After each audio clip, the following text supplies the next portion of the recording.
শুভ সকাল বন্ধুরা, নতুন একটা দিনে নতুন সকালে আপনাদের সকলকে স্বাগত জানাই আমার বঙ্গভূমা চ্যানেলে। আজ বৃহস্পতিবার, সকাল সকাল ওই বাড়ি মানে আমার বাপের বাড়ি থেকে চলে এসেছি। এসে অনেকটা কাজ গুছিয়েও ফেলেছি। তো গতকাল যেহেতু বাবার বাৎসরিক কাজে অনুষ্ঠান ছিল, সেই জন্য আমি কোনো ব্লগ দিইনি। আমি মনে হয়নি ওই জিনিসটা ক্যাপচার করে সবার সঙ্গে শেয়ার করা উচিত, তাই আমি দিইনি, একটা দিন স্কিপ করলাম। তো চলো, রান্নাঘরে অনেকটা কাজ এগিয়েও ফেলেছি।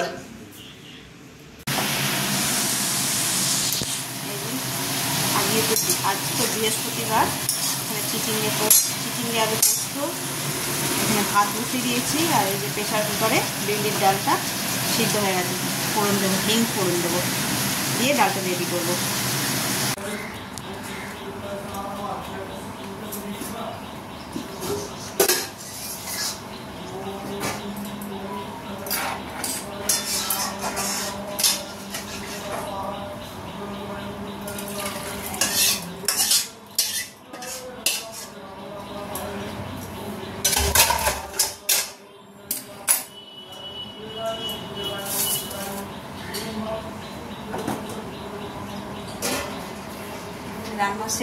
রান্না শেষ আজকের মতো।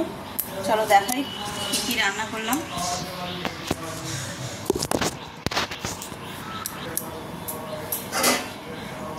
আজকের মতো রান্না শেষ। আজ তো নিরামিষ, বেশি কিছু রান্না করিনি। চলো দেখাই কি রান্না করলাম। এটা হচ্ছে একটা ভাজা, উচ্ছে আলু আর কুমড়ো কাঁচা লঙ্কা দিয়ে এটা ভাজা। আর সকালে যেমনটা দেখাচ্ছিলাম, ঝিঙে আলু পোস্ত আর এই যে বিউলির ডাল আর ভাত। আরও একটা গুরুত্বপূর্ণ কাজ, কাল বাপের বাড়ি থেকে একটা কচু শাক নিয়ে এসেছি। আমার বাপের বাড়ি ওই এলাকাটা একটু জলাশয় আছে, তো ওইখানে বাপের বাড়ির সামনের জমিটাতে পুরো কচু শাকে ভর্তি।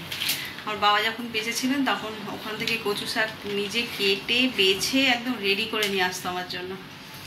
তা তেমনটাই ভাইয়ের বউও কেটে কুটে দিয়েছে, তবে বেছে রেডি করে দিতে পারেনি। আমি বললাম ঠিক আছে, ছেড়ে দে, আমি ঘরে কেটে নেবো। ও কেটে সাইজ করে সব ছোটো ছোটো করে দিয়েছে। চলো দেখাই। একদম ওকে বলেছি অল্প দুটো দিতে, ও এক ব্যাগ ভরে দিয়েছে। এই দেখো,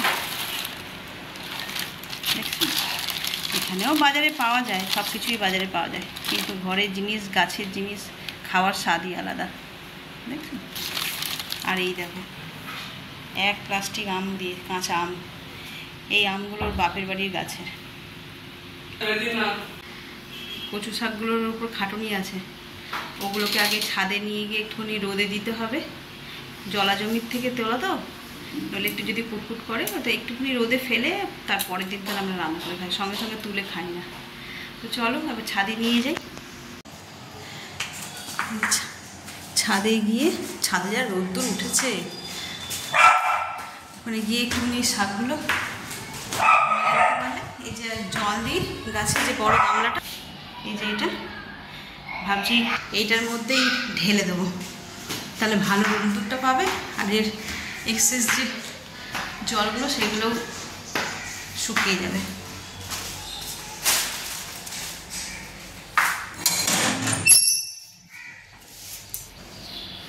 ওহো, যা রোদ্দুর। কালকে যদি না, পরশু দিন, তার শনিবার আছে নিরামিষ, শনিবার দিন করবো।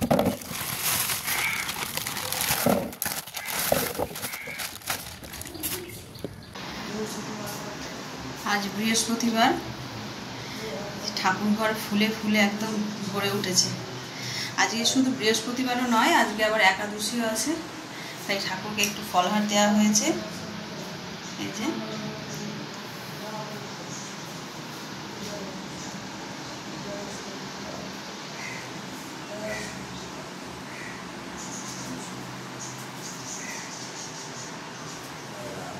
চলো, আমি ঠাকুর ঘরে এসেছি অ্যাকচুয়ালি নারকেলটা ফাটাবো বলে। এটাও নিয়ে এসেছি কালকে। এটা হচ্ছে যে আজ যেহেতু একাদশী, মা তো কিছু খাবে না, ফল আর সাবু মাখা খাবে, তাই এই নারকেলটা ফাটাই। এটা দিয়ে সাবু মাখবো।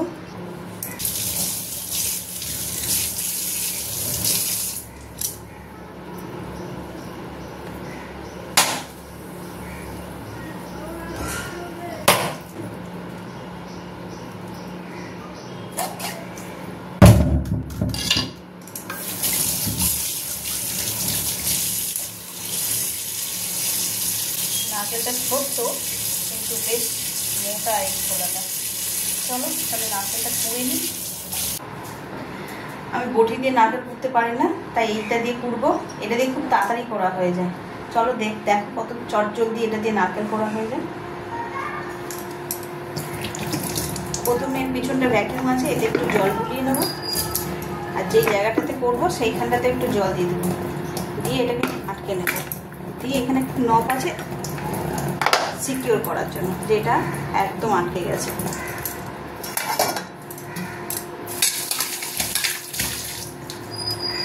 এখানে একটা থালা পেতে নেবো, যার মধ্যে রাখবো।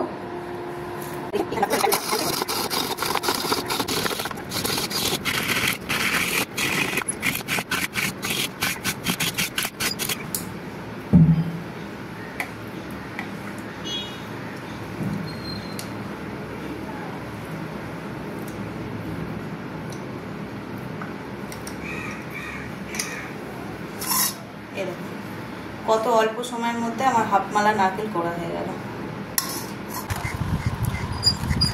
যেমনটা তোমাদের বললাম, আজ একাদশী, তাই মা সাবু মাখা খাবে। আমি তো একটু সাবুটা রেডি করে দিচ্ছি। এই যে আমগুলো, যে খোসাটা ছাড়ানো ছিল না, ঠাকুরকে দেওয়া হয়েছিল, সেই আমগুলোরই খোসা ছাড়িয়ে কলাগুলো ভালো করে চটকে একটা সন্দেশ দিয়ে তাতে একটু নারকেল করে দিয়ে দিলাম। দিয়ে এবার সাবুটা আর অল্প একটু চিনি দিয়ে রেডি করে বরকে আর শাশুড়ি মাকে দিয়ে দিলাম।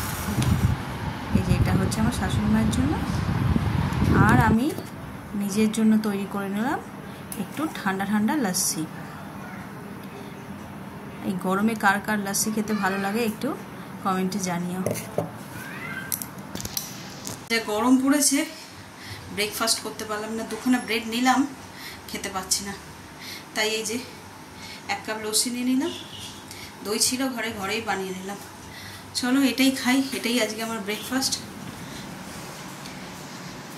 এবার এই ঘরে বসে একটু পাখার তলায় বসে লস্যিটা খাই, খেয়ে তারপরে বাকি কাজগুলো সব সারবো। ভাতও খাওয়া যাচ্ছে না দুপুরবেলায়, মনে হচ্ছে একটু জল ঢেলে ভাত খেলে তবে যেন আরাম। চলো তাহলে লস্যিটা তাহলে শেষ করে ফেলি।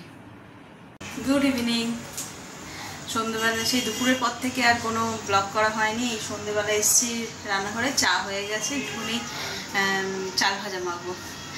আর গতকাল তো বাবার কাজ ছিল, সেই জন্য বাপবাড়িতে গেছিলাম। বাপবাড়িতে গেলে যা হয় আর কি, 3 ভাই বোন, ভাইয়ের বউ, জামাইবাবু, আমার বর, সবাই মিলে ওই চা খেতে খেতেই আর কি সন্ধ্যাবেলাটা কি সুন্দর গল্প করতে করতে সময়টা কেটে গেছিলো। আজকে ঘরে একা একা যেন ভালো লাগে না, আর সেই কালকের কথাই মনে হচ্ছে। চলো সেই সব নিয়ে বসে থাকলে তো আর হবে না। ইয়ে করি, কি বলে, সন্ধ্যাবেলায় চাটা করেছি, একটুখানি চাল ভাজা মাখবো, মেখে বাড়িতে সবাই মিলে খাই। চলো এই যে চাল ভাজাটা নিয়েছি, একটু কাঁচা লঙ্কা দিয়েছি। এবার একটুখানি এতে অল্প হালকা নুন দেব, আর দেব আচারের তেল। এতে পেঁয়াজ দিয়ে মাখলে, কাঁচা পেঁয়াজ দিয়ে আরও ভালো লাগে, কিন্তু আজকে বৃহস্পতিবার তাই কাঁচা পেঁয়াজটা দিচ্ছি না, কিন্তু এটাও খারাপ লাগবে না। আচারের তেলে, এই আচারটা আমি এটা ঘরেই বানিয়েছি।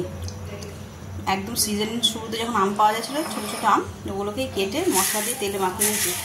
আচারটা খাওয়াচ্ছে বড় কথা হচ্ছে এই তেলটা দিয়ে মুড়ি মেখে খাবো বলে, সেই জন্য। তো চলো এটা ওকে দিয়ে দিই।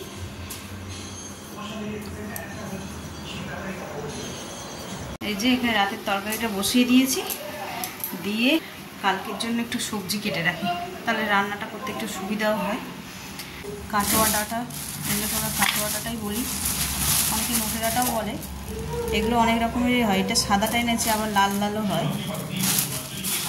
এতে কুমড়ো, বেগুন, ঝিঙে, রাঙা আলু, এই আর বড়ি দিয়ে মিষ্টি মিষ্টি করে তরকারিটা করবো। এখন কেটে রাখি।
অনেক রাত্রি হয়ে গেছে, এবার ডিনারটা সেরে ফেলি। আর তাহলে ব্লগটা আজ এই পর্যন্তই রাখবো। তার আগে কিছু কথা আপনাদের সঙ্গে বলার আছে, তো সেটা বলে নিয়ে তারপরে ব্লগটা শেষ করছি। তো কাল তো বাপের বাড়িতে ছিলাম, বিশেষ একটা কাজে গিয়েছিলাম, আপনারা জানেন, সেই জন্য অতটা টের পাইনি। তবে আজ সকালবেলা যখন বাড়ি আসি, বাড়িতে এসে টিভিতে নিউজে যে সমস্ত খবরগুলো শুনলাম, জানতে পারলাম, আর জাস্ট কিছু বলার নেই। তাও ছোটবেলা থেকে জেনে এসেছি ভূস্বর্গ মানেই কাশ্মীর, আর আজকে সেটাকে নরক হতে দেখে কি বলার, কিছু বলার মতন আমার ভাষা নেই। আমি জাস্ট ভগবানের কাছে প্রে করব তাদের আত্মা যেন শান্তি পায়। তাহলে চলো আজকের ব্লগটাকে এখানেই এন্ড করছি। যদি কিছু ভালো লেগে থাকে তাহলে please like, comment and share and subscribe. Thank you.